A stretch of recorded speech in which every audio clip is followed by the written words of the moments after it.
When you reach the caulking stage of your DIY project, you want to follow these following tips which will make your life easier applying the caulk and make your caulk look a lot neater as well. Now the first tip comes to cutting at the end of the nozzle. You always want to make sure you cut a slight angle on the nozzle. You'll never hold your caulk straight to the wall. You'd have it on an angle as you move it along.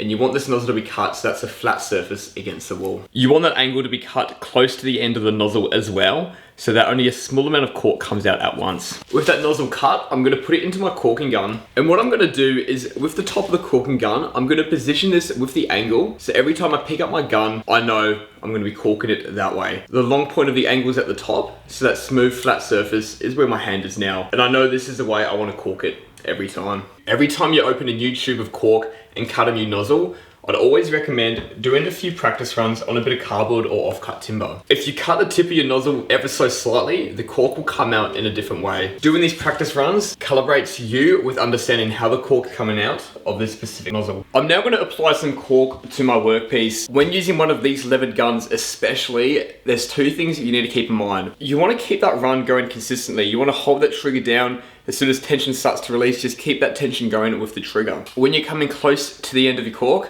don't go to the very end and then release the trigger. You need to release the trigger, and in that time, you're still gonna have a bit of caulk flowing out that you wanna spread down, and then press the release, and that will stop pushing the caulk out. And one of these guns, you're always gonna have a bit of caulk at the end, so you're gonna need a wet cloth to wipe the end before you reapply it to your workpiece. So I'm holding my gun on that same angle.